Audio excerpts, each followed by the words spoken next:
Hello, everybody. My name's Jodi, and I'm with my friend Kenneth. I want to have a conversation today. Hold on. Let me make sure that we're in. Yeah, we're in gallery. I want to have a conversation today about transformation. I want to do it today because I'm coming up to a 13-year anniversary since I woke up strapped to a hospital bed. I have a story to share around that, where I was, where I am now, and the bridge between. And I've invited my friend Kenneth to join me in this conversation because he has a similar story. He used to be in a totally different place, and he did some things, and here he is now. And I think one of the important things to realize when we're on these roads to recovery is there's not one road. Kenneth took a totally different road than I did. And here we are together. We've met just recently online. I discovered him, I think, about a year ago as I was trying to reach out, discovering how I can help people coming off of psych meds. And I discovered Kenneth, and he was already doing that. And immediately I was like, oh, I can't do what I want to do because there's already somebody doing it. And that totally shut me down. But then I reached out to Kenneth and I introduced myself and I let him know that this is who I am and this is where I've been and this is what I've done. And he said, oh, please come to my group. And so it's not a competition, it's a collaboration. We're all in this together and we rise by lifting others. So Kenneth has an amazing prayer that he is going to say that I would like him to introduce and then say it. And maybe even if he feels up to it right now, just a little introduction of who he is and where he's been. Hi, Jodi, my favorite bestie. Good morning. Oh, well, that's what an amazing introduction. We're already off to a good start. The way it works for all of us is I'm not the one doing it anymore. You know, we've been coming together, you know, every Sunday morning for over a year, and the reason it works is because we're not doing it. It's being done through us. And that's why I want to say the healer's prayer. I'll stop talking and start praying. This is how it goes. We are here only to be truly helpful. We are here to represent him or her who sent us. We do not have to worry about what to say or what to do, because he or she who sent us will direct us. We are content to be wherever he or she wishes, knowing that he or she goes there with us. And drum roll, please, we will be healed as we let him or her teach us how to heal. It's all there. It's one simple prayer, how it works, how I emerged, how you're emerging from those stories. It wasn't a dream for us, it was a nightmare. You know, you gave me the invitation to start sharing a little bit of my story, Jodi. It wasn't, you know, it took a little bit different, you know, form than yours, but the content was exactly the same. We were trapped in a spider web. And the more we tried to extrapolate ourselves, the deeper we got in. We're both miracles now, because we can, not only a miracle that we're here, we're psychiatrically sober, and we're on the upswing. But according to the healer's prayer, the only way to be on the upswing is to extend it and to share it. So this is great. The smile on my face is real. But there wasn't always a smile on my face. If there was, it was contrived. No, I contrived smiles for most of my life, pretending, acting as if. You know, it may have kept me afloat, but it was time to swim to shore. I guess you want a little bit of my story. Well, how do I say it? You know, the late great, you know, Freddie Stan Libby said before he died, you know, screaming at me, you know, 1989, life without God, before he died, passed from AIDS. He was one of my first messengers back in the late 80s. I didn't believe in God. And that's the nutshell. But we're not talking about some, some sky god, some anthropomorphic punishing god. And we'll go into all that, I'm sure, during this call. But I tried to make my way in this world.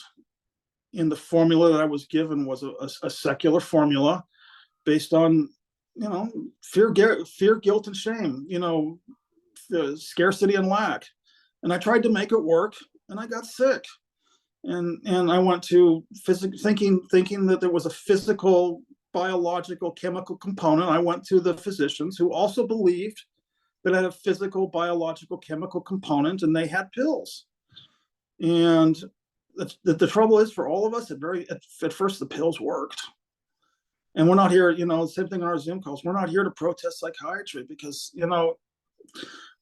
however, the pills are designed to get us out of the emergency room so we can go seek help. And I didn't do that. I went and sought more pills. They were all legal, and I sought out people who had the same beliefs that it was a chemical imbalance. So, instead of going in the direction of great spirit, instead of going in the direction of spiritual seriousness, instead of going in that direction, I kept on the old path. Fear, scarcity, and lack, basically ego. And the pills just accelerated. And I continued to spiral downwards. It was truly it's like in the 12 steps, they call it an alcoholic bottom. But I think what's important about this call is that we show others that we're laughing today. We show others that we're smiling today. And people want that. More than all these testimonies, which are very valuable, but even more valuable than the testimonies, Jodi, is this. But like our conversation before we had this call, what happened, what it was like, what happened, and what it was like now. And I don't want to go into a drunken log or a horror story, but it was a nightmare. Truly, I had to go in a completely different direction. Now that I'm 56 years old, you tell the hair is all coming out, the wrinkles. I'm no longer this gay young pretty boy anymore. Thank goodness I'm not. Because I feared all that. I feared losing. I'm going to lose my identity. That's what I feared the most. It was upside down. The identity itself was making me ill. How do I put this in real simple language? The spiritual language drives me nuts sometimes. You're the Christ, you're the Christ. So, and that triggered all my, born again Christian, God hates fags, trauma stories. But there's some truth to that. But not, Christ is easily misunderstood. We can go in that direction with this call. Anyway, that's kind of the synopsis of my story. I've been brought back to life. Life is accelerating me faster and faster. And I just, all I want to do is share it, because the more I share it, the more I receive. And that's the collaboration you were referring to. So that's mine. What was your tipping point, Kenneth? What made you change? What made you make that decision to change? I wish there were like one simple tipping point. Byron Katie, a cockroach crawled across my foot. Tipping point. It's truly a series of incremental. Once I started to see the patterns, and I bring this up in the Zoom call every Sunday, I see the patterns. I said, now, how did that, just like that Frederick Stan Dillingham, not Dillingham, Frederick Stan Libby, how did he enter my life in 1989 and deliver that single message? How did my Al-Anon sponsor, in the late 80s, who obviously she was not an enlightened woman, where did all of that wisdom come from when I reached out to her for help? It's like, why did that treatment center counselor, when I was 39 years old, obviously not another woman who wasn't enlightened, look into my eyes and say just the right words at just the right time so I could hear them. I finally started to say there's patterns here. When I'm on my knees and I'm saying I'll do anything, you have to notice, but I call them angels. Not people. People aren't angels, but angels use people to deliver angelic messages. And I started to say, wait a minute. Maybe this is a friendly universe. Maybe there is a conspiration for me to be, free and happy. Maybe I might want to consider that as my new narrative. Because obviously I'm starting to get some proof here. And that's when I began to snowball. I said, let's look for the angelic signs. We got to look for them. Let's not poo-poo them as just being, oh, that's just some coincidence. No, it's not. This isn't a random universe. This is a highly crafted, universe engineered to wake us up out of the dream. And the good thing about our stories, Jodi, is if you're dreaming this unconsciously, why would you want to wake up? If the dream has become a nightmare, we have to wake up. This wasn't the worst thing that could happen to us, Jodi. This was the best thing. I totally agree, Kenneth. I totally agree. It's the best thing that could have happened. It's the only thing that could have happened. Yeah. Thank you for sharing that. And we're not saying that Pollyanna pink paint. We're not just being, goody two shoes. We're not just like, look at the bright side of life. No. This is serious. We have to, there's nothing wrong with being Pollyanna, but we have now made a conscious decision, now that we know there are two voices. And we now, people think awakening is a bolt of light, come from the sky, God comes down. And maybe for some people it is. Mine wasn't.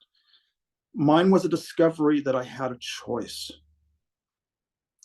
That these are difficult choices because the victim is, and if people are watching this, I got to be very careful with my language because when the victim is on in the red zone, you got to be very gentle with this, but also firm, is that we do have a choice. And that's why you've used the word empowerment in your career. Yeah, we do have a choice. And the discovery that we do. And that's where we can begin. I could begin to take personal responsibility and no longer, be the victim of pharmacology.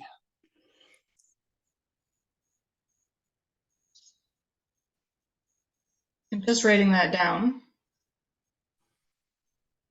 Two very key points there: discovery of choice and that personal responsibility, acknowledging our personal responsibility to getting to where we are now. And if we need to change anything, that we have that responsibility to then change it. Not because somebody else thinks we should, but because we want to do it. I did have a major tipping point. My first wake up experience was literally I woke up from my nightmare strapped to a hospital bed. It's my 13 years at the end of this month. I don't know exactly what date it was. 3 times in 10 days, I had 3 major suicide attempts. And on the third one, they strapped me to a hospital bed to get me to stop because they just kept sending me home. Yeah.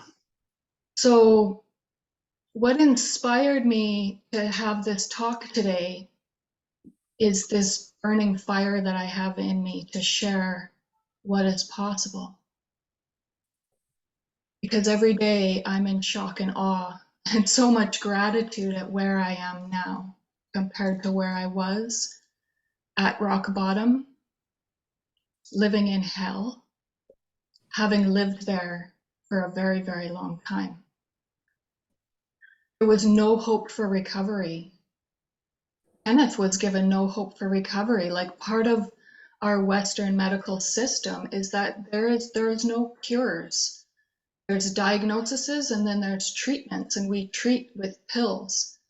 So I had several mental illness diagnoses. I was being polydrugged for 10 years. I couldn't keep living like that. There's a whole story around it. I'm writing a book. I'm not going to get into it here. There is power in sharing the story because it really helps others. Those who are in it can hear. Those who have been there can speak in a way that others can't. And so the power of sharing a story is that those who are in it can hear you, and we rise by lifting others. Yeah. So every aspect of my life has been completely transformed since I woke up strapped to a hospital bed. I was taking 26 prescribed pills a day, 13 different drugs. And the journey to get off of all of those drugs put me through more hell. It got worse before it got better. And I say that with a smile now, and I giggle. I share most of my story with a giggle because it's so mind-boggling to me. It's become funny. It's like a comic strip. It's so, as I learn to take these steps back and watch the ego mind, it's funny. That's when you know you've made some real progress, when you can talk about this stuff that's really dark and ugly, when you can talk about it with a smile in that detached way. That's healing. That letting go of that pain, letting go of that victim story. That's where the healing is. That's where the transformation is. So at rock bottom,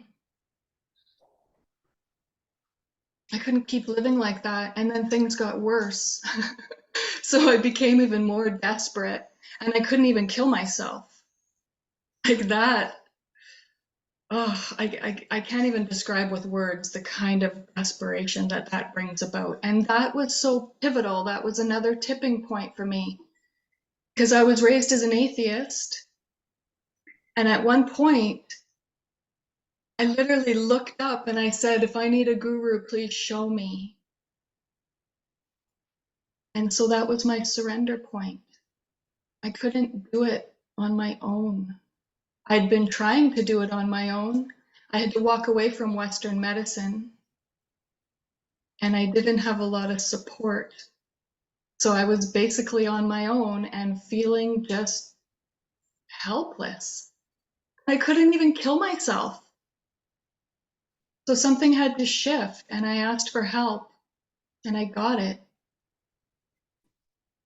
And so I studied 7 years with a Tao Grandmaster and learned all sorts of amazing and bizarre things. I still think they're bizarre, but there's power in difference. It was just bizarre because it was so different. And you know what? When I showed up at Kenneth's group, that was pretty bizarre too, because it's different. And that's okay. It's okay to be in that uncertainty. There's actually a lot of power there.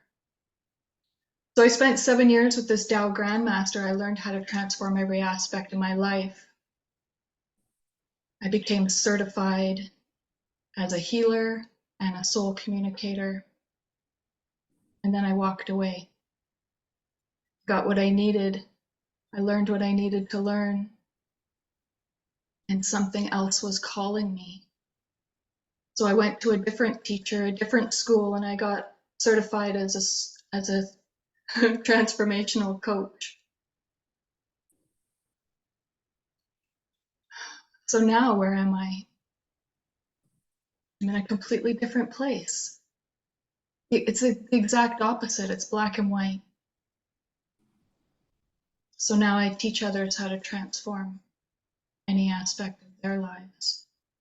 And it doesn't matter how deep the hole is that you're living in, what kind of hell you're living in, and how long you've been there. That's not the important thing. The important thing is that within you, you have the power to transform anything. You have the power to do anything you put your mind to.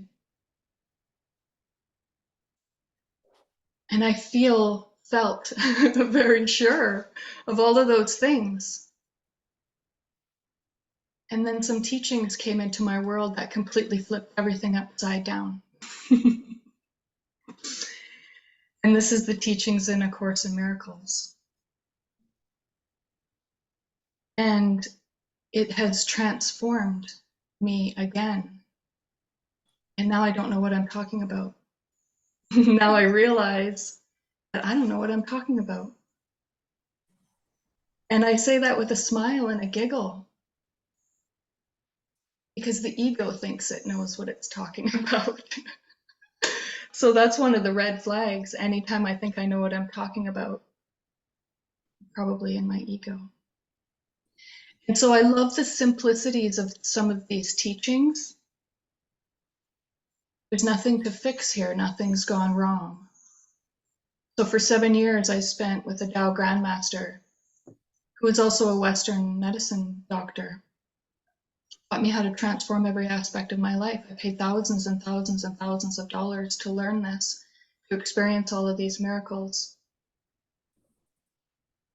And I needed to go through that to get to where I am now, where everything's been flipped on its head again, and I don't know what I'm talking about. And I'm learning all of these new things. And I'm questioning. And so it doesn't matter where you are now. If you want out, you can get out. If you want to be in a different place, you can be in a different place.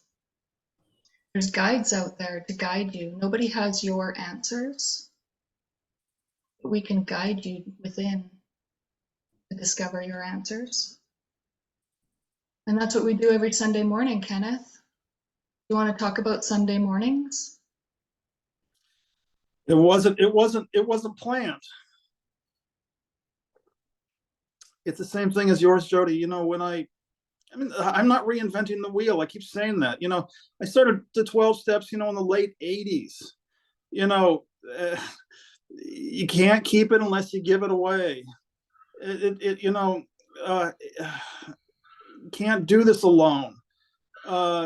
The only difference between what we do on Sundays and any others is it's just the 12 steps, for people who are, choosing to rethink pharmacology. It's actually harder than stopping drinking.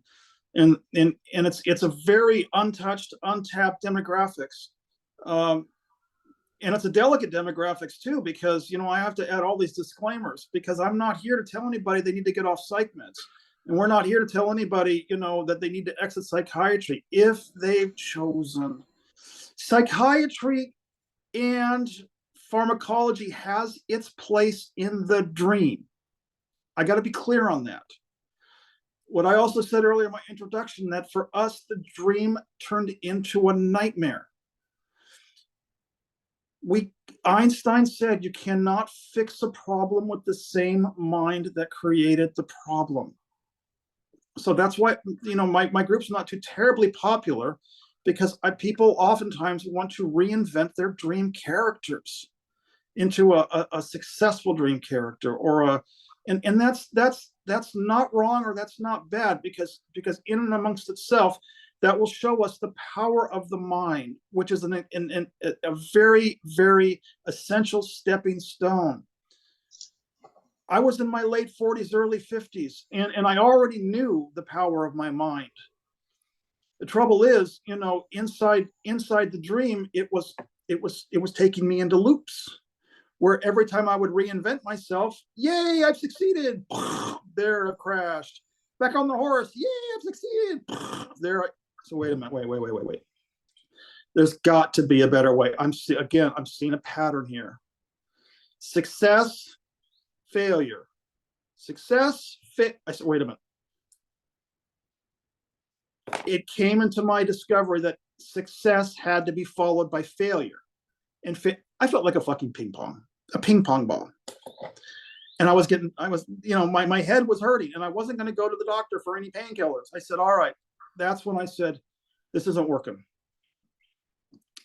And that's when, your prayer too, Where did this message come from? They were like hit and runs, some of them. I mean, the angels will use a street person to deliver the next angelic message if it's on our path, for goodness sake. What we're doing, Jodi, is extraordinarily abstract, and God is abstract. That's what I didn't get in the Sunday school classes. They were doing the best they could because that was the late 70s, the early 80s, but they kept God as a person. No, that's draconian. That's fairy tale. It's an abstract memory that is a direct experience of love, joy. We all had it. All of us were little boys and little girls, and little boys and little girls go out to the playground and they go on the swing sets and they go, into the sandbox and they play. That's as close as I've been able to get to that abstract memory of freedom and joy and living in the present moment. Little boys and little girls in the sandbox and the swing set, they don't need Prozac. They're fine the way they are. It's just adults that have the need for pharmacology.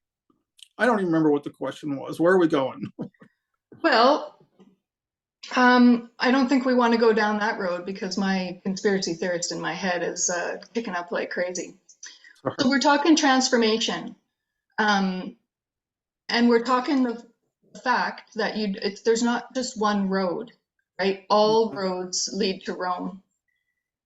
You and I took a totally different path and then ended up in the same group, led by the same source, the same higher power. And we took a totally different road to get here. So there is not one path. No.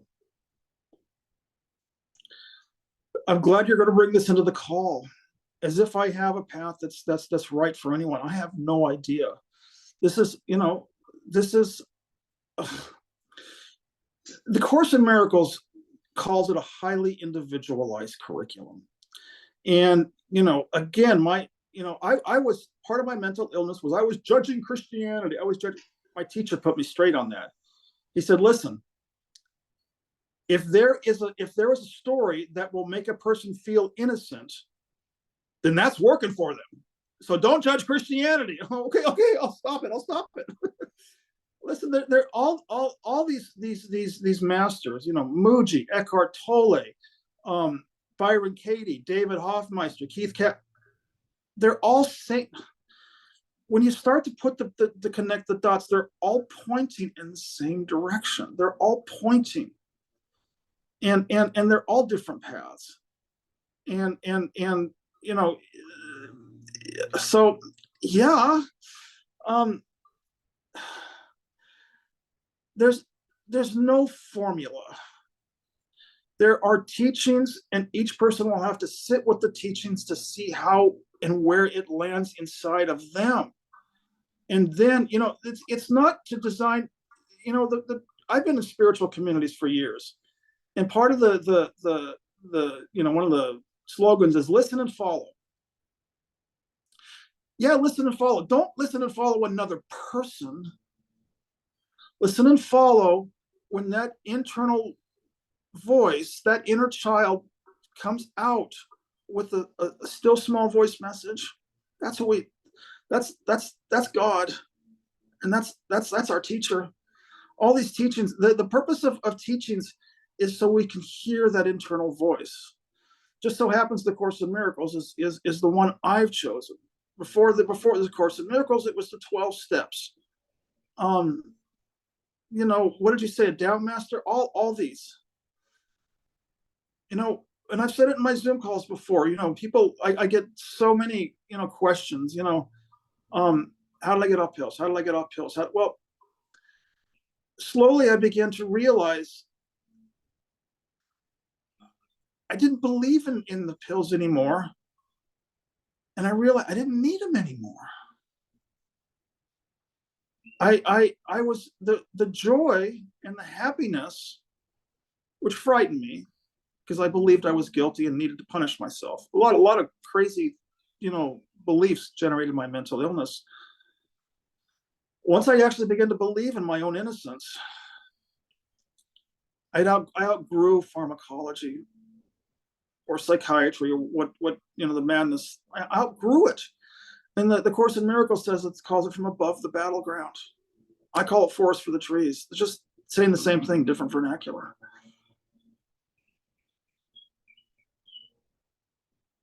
Yeah, and you've got to go through one phase of your journey in order to get to another phase, right? Like building a foundation, like building a house.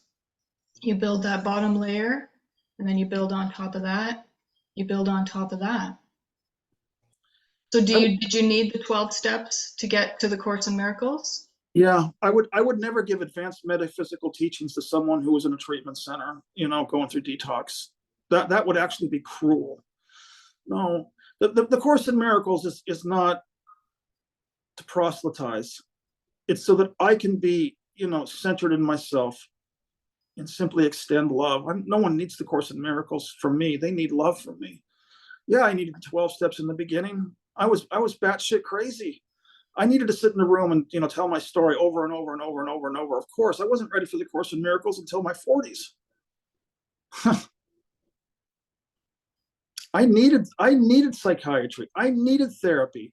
I needed failures. I needed success. I did it all to myself so that I could one day, wake up and say, it's not working. And that's when I heard the voice. I said, no, it doesn't work, does it? I said, I remember that voice. I said, is that you, Grandma? Yeah, kiddo. I've been here the whole time. Just waiting for you to make that prayer so I could get through to you. My grandmother died when I was 16 years old. I thought she was gone. No. Love does not die. Yeah, she dropped the body. It was 73 years old, and it was on its way out. Love doesn't die.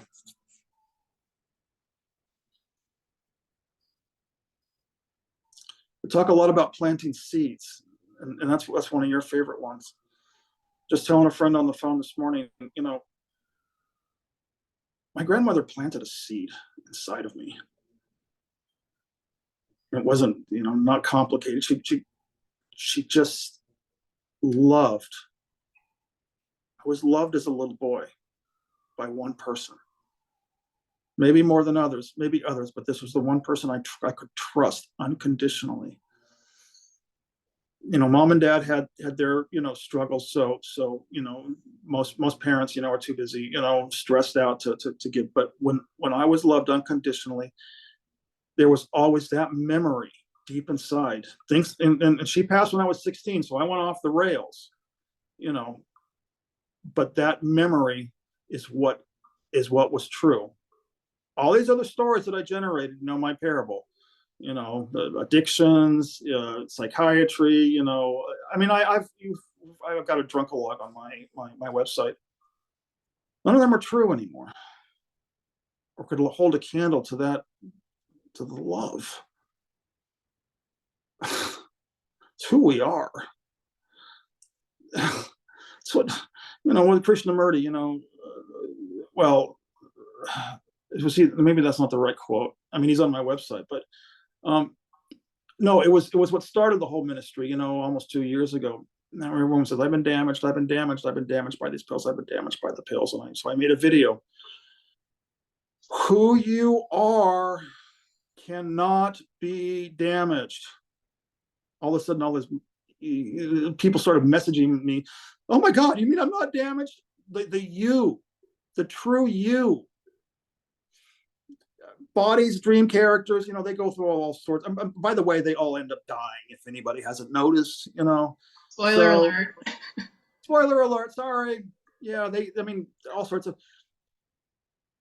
So, I don't know, maybe I am brain damaged. You know what? Maybe I am brain damaged. It's kind of ironic, a brain damaged person can be, having this kind of life that I've never dreamed of. I don't know, maybe I am brain damaged. I don't know. I don't care anymore. And when I stopped caring, all of a sudden healing began to, you can have your brain back.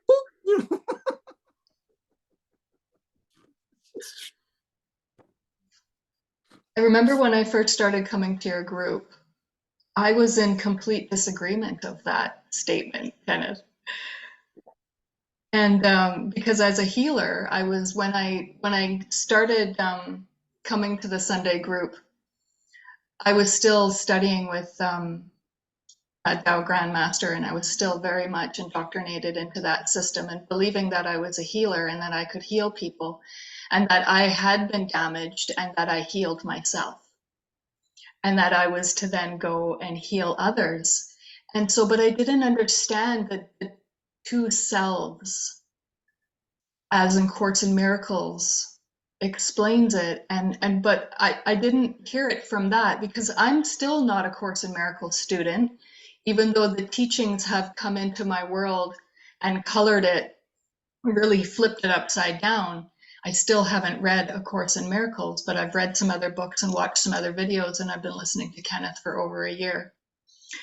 So I just recently read a book called The Inner Game of Tennis, and it breaks down into these two selves, talks about the two selves in a way that I understood it, and then it helped me to understand what Kenneth was saying. He wasn't, because I felt unvalidated, and it was because I was in my ego.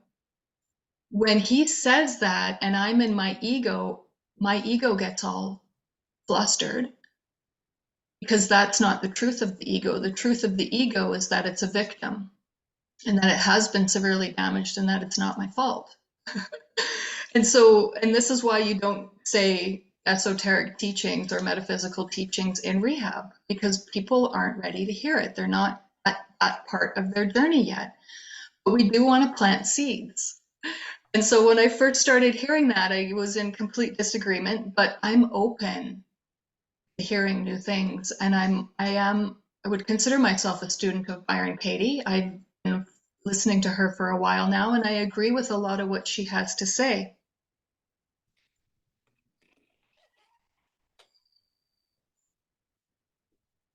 Just lost my train of thought. The you who cannot be destroyed is who you really are. And then you've got this ego, and it's the ego. So self one, self two is the way it was described in The Inner Game of Tennis. And Byron Katie teaches us to question that self one. So there's all of this different language around it, but you can really just simplify it in that there's these different aspects of us, these two selves. The self that thinks and the self that does. This is just like the super simplified, me paraphrasing the book. The ego and the higher self. There's all of these different ways to explain it, but it's the same teaching. And what I love about the Course in Miracles is that it's just so simple. There's nothing to fix. You just watch the ego. You listen to that. You watch the ego. You listen. You don't identify. You are not that one that's doing those things. You're the awareness of the one doing those things. So the you who cannot be damaged is that awareness. And so in the beginning, like when I first heard that, it didn't make any sense to me because it wasn't part of my reality. The seed had been planted, and the more I heard, the more I understood, the more it made sense. And now it's just so simple. I cannot be damaged. My body can be damaged. My body's going to die. We're all going to die. We all have a body and we're all going to die. But I'm no longer identified with that body, with those thoughts. I am the awareness behind those thoughts. And that is such a mind-boggling awareness, like literally mind-boggling, mind-shattering. And so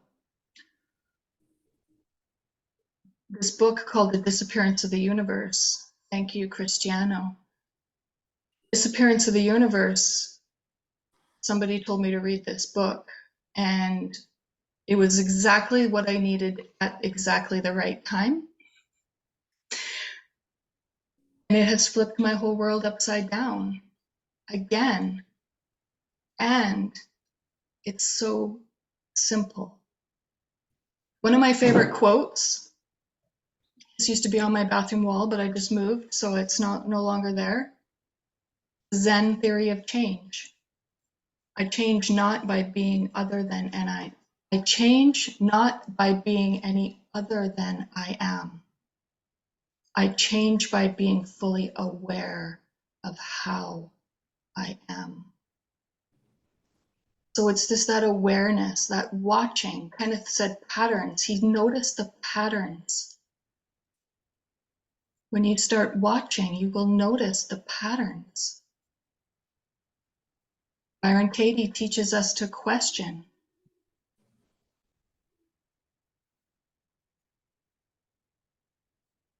It's so simple. Wake up from the nightmare. If you find yourself living in a nightmare, the solution is to wake up. It's so simple, and it's not easy because the ego, the identity, is in control, and it wants to keep control because it thinks it needs to keep you safe.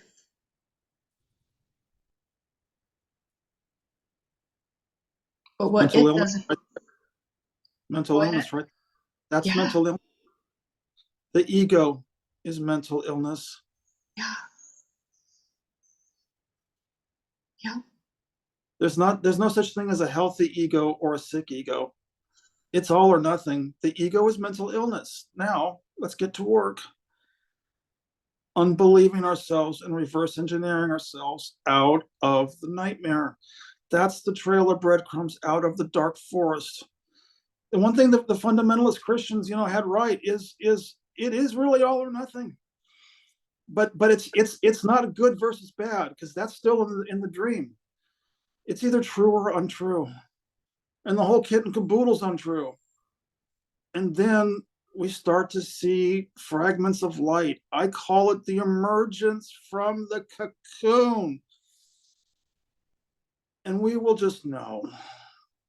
I don't know. Neither one of us have ever had, well, you did actually. But I heard that when a woman is pregnant, she just knows. She knows it's time to give birth. The body says it's time. There's no hurry for emergence. Everyone emerges. That's another one of the messages we have. Everyone wakes up. There's no hurry. There's no race. As a matter of fact, if we're asleep, we're supposed to be asleep. If we're suffering, we're supposed to be suffering. That's kind of hard to say if you're still in the victim mentality, but there are no mistakes. Everything has been, this whole script has been pre-engineered for our own benefit. In order to wake, we will all wake up out of the dream. So, the one thing we can do is take the pressure off ourselves. We're fine just the way we are, where we are, right here and right now. Poof. Click your heels 3 times, no place like home. You had it in you the whole time. Was the Wizard of Oz already, sending us the message? The messengers will not stop. You can't stop. As a matter of fact, the messengers are accelerating in this time and space. They're accelerating. That's a good thing.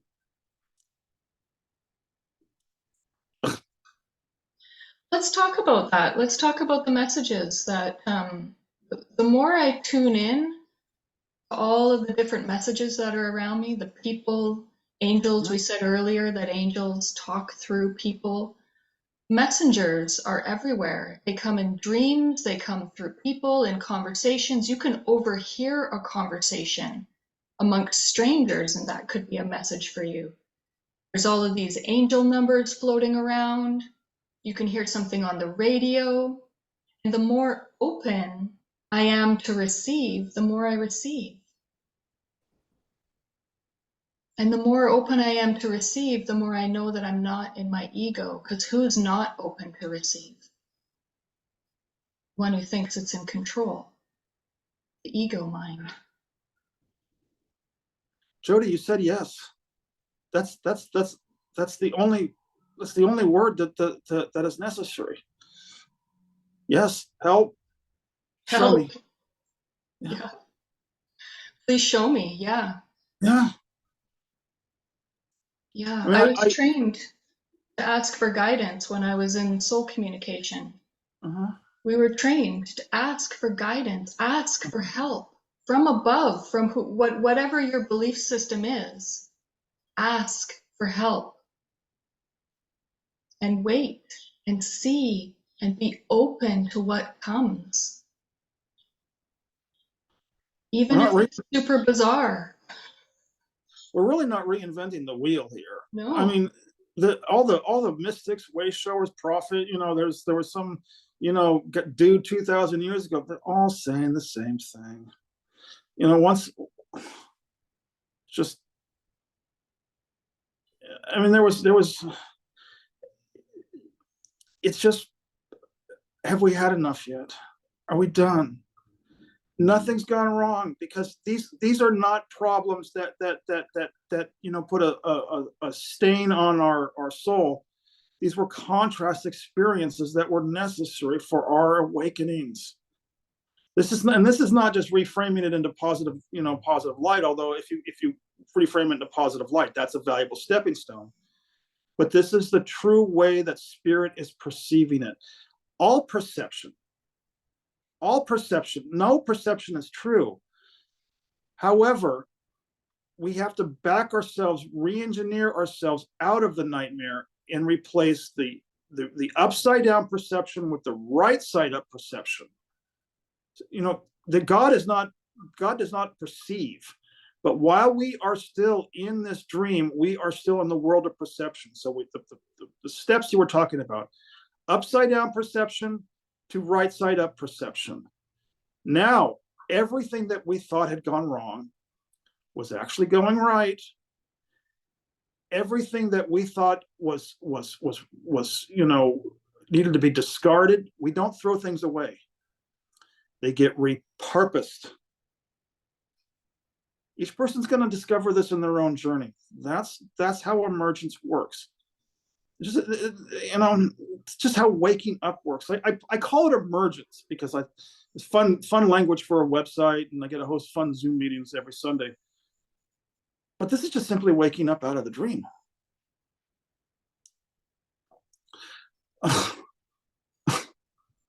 Or nightmare. Thank you. Wow. Emergence. Emergence I like that word. What I came up with. Yeah. My tag on the internet is Journey of the Lotus. Because the lotus comes from the mud, and the lotus has to come from the mud. Yes, the lotus will only bloom in the mud. This is also got to be discussed in this. If someone's life is going well and they want to wake up out of the dream, everything's going well, they want to wake up out of the dream. Fine, spiritual communities will take your money. But why, Kenneth? Well, hold on though. But why would you want to wake up from the dream if it was a good dream? Why would you want to do that? I don't know why humans. It's another ego trap. And this is why I'm not real popular in a lot of these spiritual communities. I've said it before. They have words for it. They call it metaphysical ghosting. They call it, spiritual bypass. I just call it bullshit. And because I was in bullshit for so long, I used to just mouth the words, mouth the theology, talk the talk. I mean, I say this with all humility because I was an AA bullshitter retread for decades. I kept going back out. I didn't get it. The first 3 steps. Admitted we were powerless, came to believe, and made a decision. It took me until my late 40s to get the first 3 steps. That's humbling.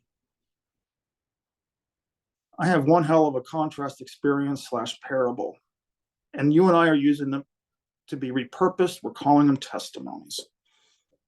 Just an AA speaker meeting.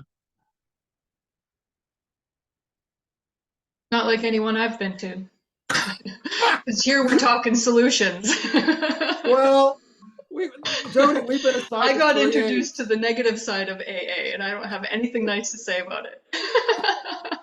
You don't want to go to any drunk logs. And I crashed my 17th car, and I was incarcerated.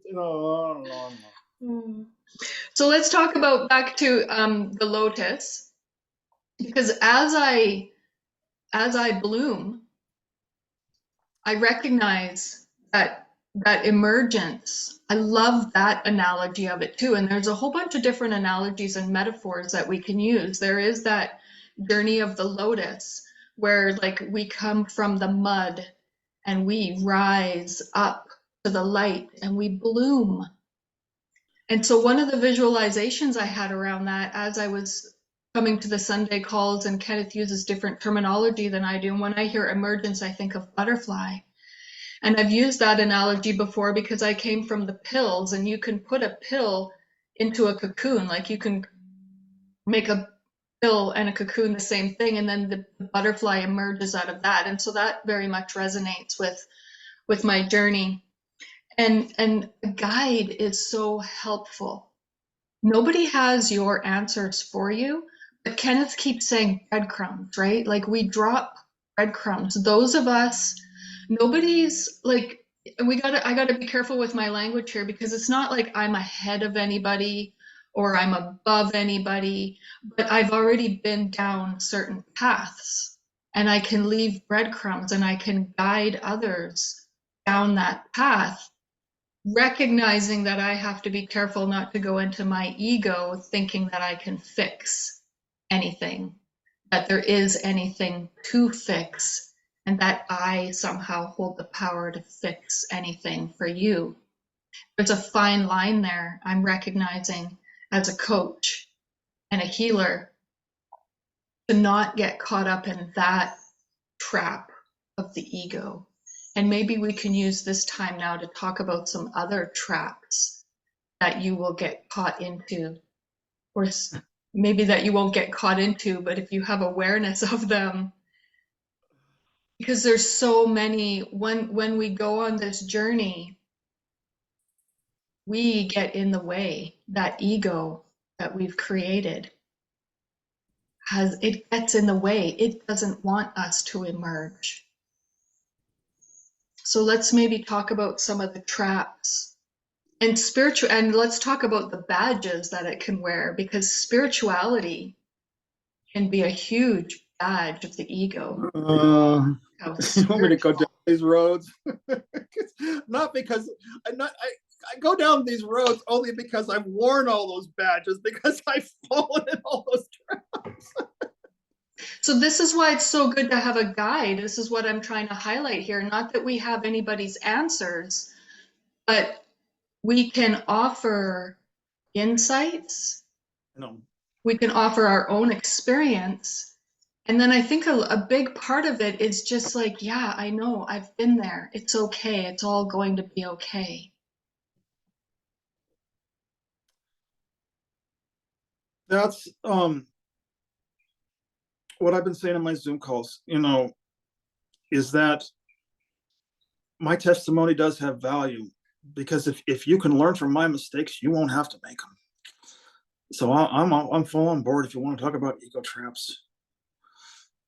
I don't want to discount my ego traps. I gave it the old college try. I gave Kenneth Stephen Price, born 4-5-6-7, in St. Joseph Hospital in Orange County, with from Kathy Price, Stephen Price with the brother Eric Price. I gave that dream character 110%. And dreams are made from the ego. I gave him 110% to try and create a loving, virtuous, thoughtful, altruistic, philanthropic. And when that didn't work, a deviant, sly, cunning, all ego traps. And my spiritual journey wasn't before I began to awaken, throwing spiritual to that mix. I was just a spiritual person. We're not people. The ego needs a person. And as long as they want to stay on stage playing the role of a person, we have to have, it's fine. You can do that as long as you want. But JC will not come on stage with us. Now this has got to be brought forward. People say, Jesus, come help me. Jesus, come help me. He's not gonna jump on stage. We have to get off the stage and go to him. He's not in the dream. He's in the audience saying, you're hallucinating. You're having a bad nightmare. Wake up, come off the stage, guys. And it doesn't matter. If you don't come off the stage willingly, the show's going to end. You're going to fall off into the orchestra pit anyway, and he'll go and pick you up. It doesn't matter. But you might as well get off the stage now and just sit and relax and watch the movie of Kenneth, Stephen Price. And by the way, the movie of Kenneth Stephen Price is still has some very painful moments. The movie of Kenneth Stephen Price still has some very pleasurable moments. The movie's not over. I'm 50. This movie still is only 56 years old. Probably got another 20 or 30 years left in the movie of Kenneth Stephen Price. So now my spiritual practice is to sit and to watch the movie of Kenneth. Look, and I'll look, Kenneth has gone into another ego trap. Oh, isn't that interesting? Can you pass the popcorn? Oh, look, in this Act 5, Scene 7, Kenneth, falls another ego trap. A little more Diet Coke, please. As when we discover, and you've been saying this, when we discover the truth, and we discover we have the choice to sit in the movie theater and watch the dream character, now we have a choice. Now we're not reacting. My ego's not gone, by the way. Obviously, my ego's not gone. It's just now the choice is, do I become it, react to it, which is fine if I choose to. Why would I want to go back there? Or do I watch it and notice it? And as the practice of watching and noticing accelerates, I'm no longer a vibrational match to medicating the dream character anymore. We need to medicate them with drugs, with alcohol, with sex, or with pharmaceuticals. I didn't go into specifics about ego traps. I'm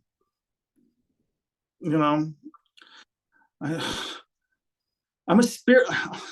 I think that the hardest ego traps are the do-gooders. And I was a do-gooder. I came into a great deal of money when I was a young man, and I thought if I were a philanthropist, which is fine, if you want a noble dream character, now you could create a noble dream character, or some of my friends wanted to drugs so they could create what would you call it, a street person dream character. All dream characters. Nothing wrong with being a philanthropist, but I was doing it from the perspective of Jesus, if I do this, will you come on stage? No. Jesus, if I give away all this money, he said no. Jesus, if I help this person, he said no. He said, come join me here. So that's what ego traps are. What mine look like. You're right, Jodi. We don't know anything because it's none of it's true. Now, once we're on stage and we've made that admission, came to believe, admitted we're powerless, came to believe, and made a decision. Now, once we admit we don't know anything, Jesus is guiding the dream character. That's when the magic happens.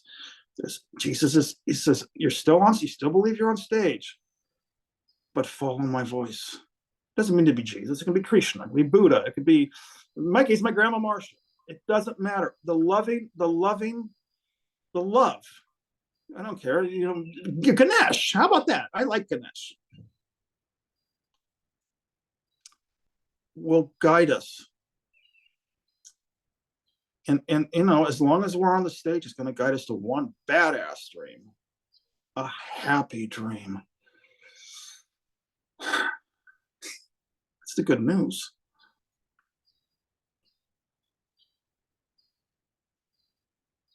Because those who are lost in the ego traps, they need love. And they need a human body, to deliver the messages. We get to become the angelic messengers. Now, tables are turned. Just telling someone on the phone this morning, we've got a new employer.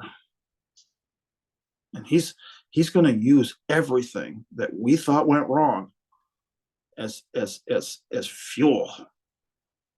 Get ready. The lotus only blooms in the mud.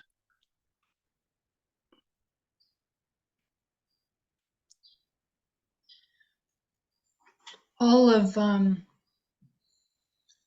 my biggest challenges turned out to be my biggest blessings.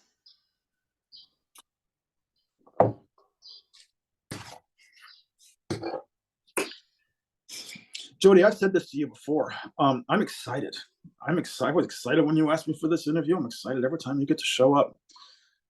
You're younger than I am. I never really asked your age, but I'll be 45 next week. Yeah, I'm 11 years younger. But I get to get out this crystal ball because I know where this is going for you. You've only just begun. You ain't seen nothing yet. Get ready. And I have a background in finance, so forgive forgive this analogy, but I like to buy low and sell high. I went in on the ground floor of Jodi and Michelle, but it's not going to come from any ego. I want to. This is not any ordinary butterfly we're talking about. This is one with bright colors. It's exciting for me. This is what puts a smile on my face, by the way. This is what brings me joy, by the way. It's the only thing that brings me joy. This is watching others bloom. I like going into the mud because I know that's where the seeds live. I like going in the mud. This is called purpose. I'm not doing people. Oh, you're so good. Oh no, I'm not a good person. I just know what's a good investment, And when I hear someone in the mud ask for help, this is where spirit gets. This is where we get used by spirit. This is where Jesus puts us into action, and nothing can light a candle. None of those drugs, none of those pills could light a candle to that feeling inside when Jesus says, on your mark, get set, go, this one's yours. It is a beautiful feeling. Yeah. And it's different.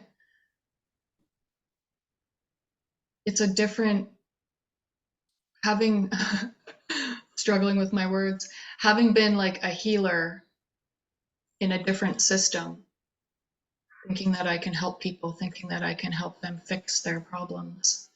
Being where I am now, recognizing that I'm a channel of love, and it's that love that I channel that has the power, that does the work. And so that's a completely different way of being. Jodi, your decision to go in the direction of healing was simply a backdrop for a prayer that said, I want to be put into service. Mm-hmm. I want to serve.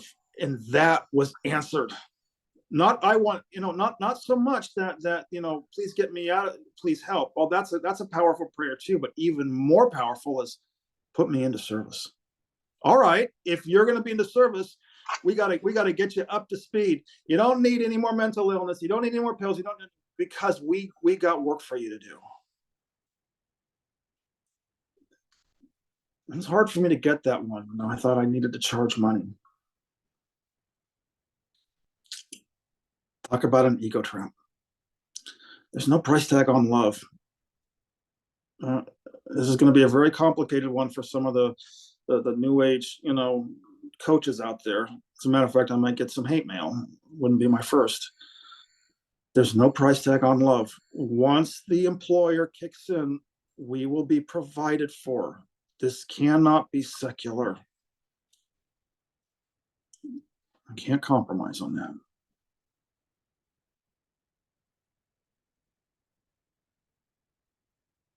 That would be an ego trap to try to.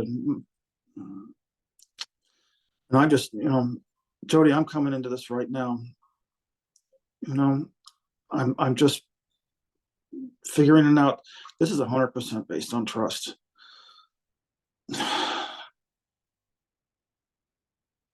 100%. It's the only thing that's ever worked in my life. It's the only thing that's true.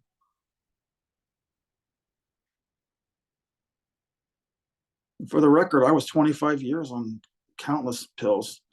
Let's not talk about the illicit drugs, the morphine, the meth, the alcohol. Let's not talk about the sex, and let's not talk about, you know, let's not forget, you know, all those damaged relationships.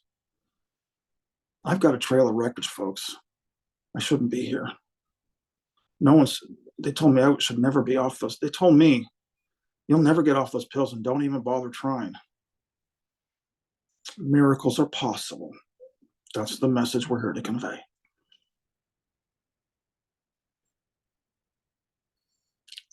Not only are miracles possible, miracles happen every day. Miracles are always happening. I think a big part of it is like, how open are we to receive the abundance that surrounds us? It's like the love is always there, but the ego is the clouds that hides the sun.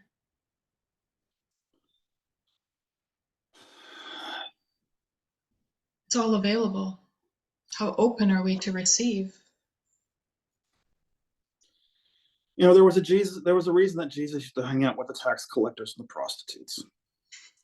Not because he was a good person, because he knew where to invest. Go back to the investment example. Sorry, I have a bachelor's in finance. Buy low, sell high. He could go into a slop of mud, and he could smell the ones. They didn't smell them. They were crying out for help. All he had to do was say, this is who you are in truth, not the story you've been telling yourself. Now, pick up your mat and follow me. Take up your mat and walk. You know, I don't know what demographic you're targeting. You know, a lot of this, I started off thinking, you know, most of it was the benzo recovery, benzo withdrawal Facebook pages. You know, everyone's trying to come off of benzodiazepine, and oh boy, whew, that was the big one. I was on 4 milligrams of Klonopin for 2 years. All right, so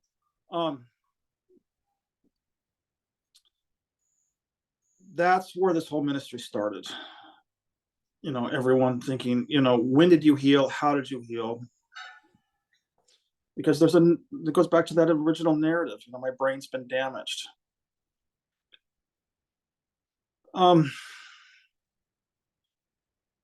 This is a hard assignment, Jodi. We have picked a very this is not, you know, these are not housewives in, you know, Corona del Mar, you know, who want to, you know, on their lunch hour go for an empowerment ceremony and, you know, a seminar and, you know, pay us you know, $200 an hour. We're dealing with the rock bottom folks here. But this is exciting. This is a wealth, a reservoir of untapped. We're sitting on a gold mine, Joni. We're sitting on a field, and there's there's a reservoir of oil underneath, and Jesus is saying, drill here, because you'll hit geyser. It's not easy. We're getting our boots dirty. Drilling down into this bedrock is that's wildcatting. I'm not afraid to get dirty. Look what kind of work I do.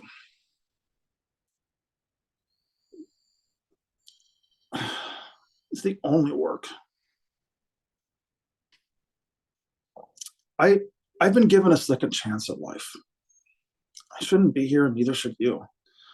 Now, I was using it on the phone. I used to make fun of the Christians, born again Christian, born again Christian. I'm like, no, that's not. Well, I'm eating humble pie. You know what? We have been born again. And you've heard my story. I did have a near-death experience. It was shamanically induced. But, we can go into that if you want. Yeah, do you want to talk about that? Yeah. Because I think like it can be, messages are everywhere, right? And that's one of the paths that you took to emerge. Yeah. So yeah, let's talk about it if you're open to it. Let's talk about ayahuasca, folks. Let's talk about 5-MeO DMT. Let's talk about shamanism. Let's not talk about those recreationally. Don't go near that stuff recreationally. Big disclaimer. I was guided to my shaman in 2019.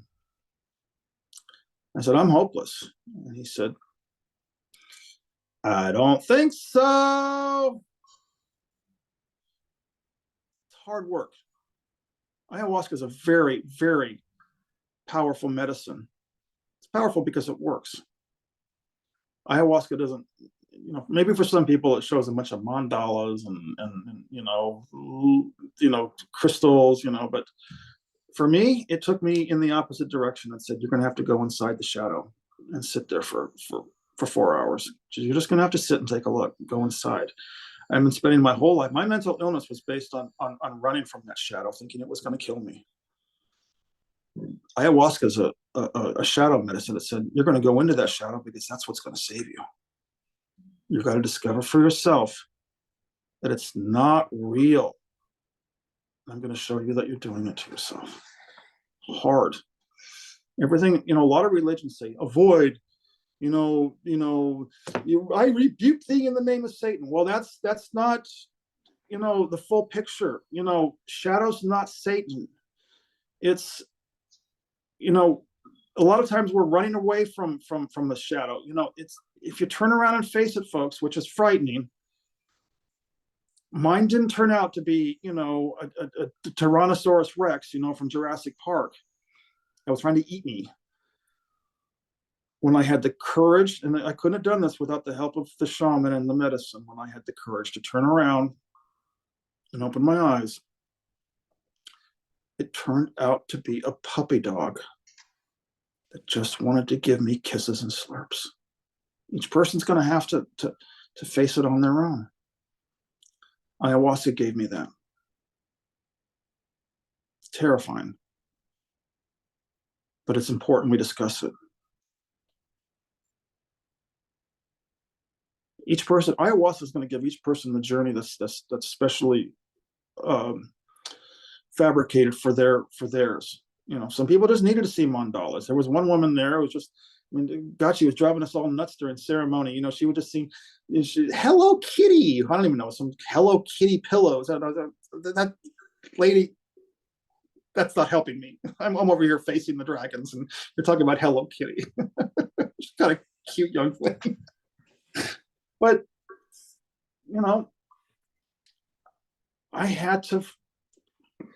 ayahuasca showed me I had to feel it too. I've talked about that. In order to heal it, we got to feel it. Let's talk about that. Let's talk about that. Because it goes in with spiritual bypassing. That's the hard part. I'm still working on that. I was Captain Angry most of my life. And if anybody came with my story, yeah, you'd have reason to be angry. I was abandoned. The dream character was abandoned. That was the story. And based on that story, there was the obvious response was anger. I don't just pop out of the dream and go to joy. You talked earlier about progressive steps. All right, let's talk about grief now, because this is how I want to reframe it. Like how your mother used to say, "Don't be angry." Well, listen, we don't just jump off stage. We actually grieve the dream. I have been grieving my own dream character, going from denial to bargaining to anger, and now I'm getting to the sadness. I'm 56 years old and I'm starting to have the sadness part. But again, patterns. Who was it that gave us the 5 stages of grief? Thank you, Dr. Elizabeth Kubler-Ross, because what comes after sadness? Acceptance. Grieve the dream character. That's where the work is. I'm feeling it. I now know, oh, I'm feeling sad. I was ashamed of my tears. Everything is upside down. People in these spiritual communities actually think tears are a beautiful thing.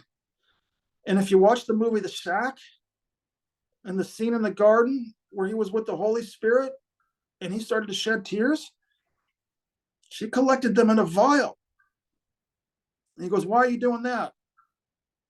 She said, "Because where I come from, tears are valuable like gold."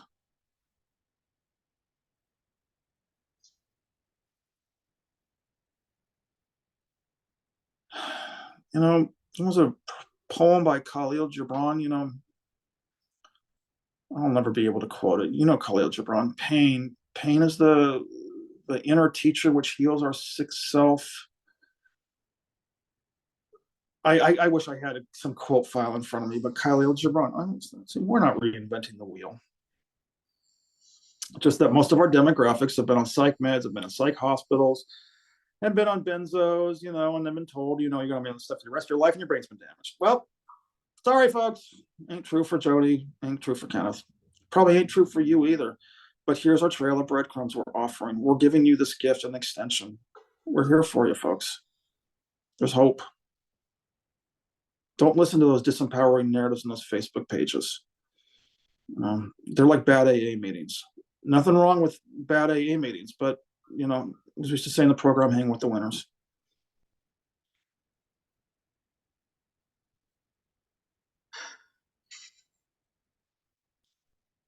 That's it.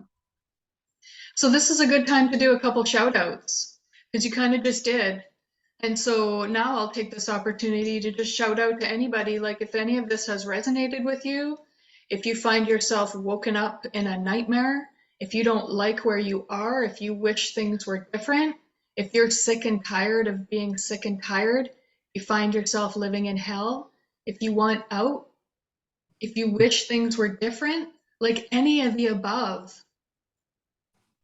Kenneth hosts a support group every Sunday. He has a website, he has a YouTube channel. He's an emergence guide. What does your website say? A catalyst? An emergence catalyst? Is that the language you're using? I had lots of fun building that. I came up with all sorts of names, emergent catalyst or something. No, I'm none of those things. I'm just someone who's got a lot of love to share, and if you want to join us, come on Sundays. And check out the website. This talk is going to be well, if Kenneth wants to put it on his page, it'll be on his page. It'll also be on mine, and then underneath we'll link. I haven't learned how to do that yet, but we'll put some links in there so that if you want to reach out to Kenneth, please do. If you want to reach out to me, if you want to come to the Sunday, if you want to check out my YouTube channel, my Facebook page, like, you are not alone. I think that was the big part of this conversation. I wanted to highlight that we all have a story, and it doesn't matter how deep your hell is or how long you've been there. If you want to, you can get out of it. You're not alone. There are people, there are whole communities out there, different communities. So if this doesn't resonate with you, go find something that does. If it does, wonderful, join us. And thank you for listening. Kenneth, do you have anything? I want to do this again. I want to do this again with you, and I want to do this again. I've got like 5 people on the top of my head that I want to have another conversation with because we all hold a piece of the puzzle, and we all resonate differently with different things. So, yeah, Kenneth, do you have anything else you want to say? Oh, in all my Zoom calls, may the force be with you. Thanks, May Jodi. the Jodi, force be with an honor and a privilege. I just love when we connect. I love when you come on board on Sunday. So thank you. Just you. thank you. Thank you, Kenneth. I love you. Love you too, sweetie. Thank you, everyone. Talk soon.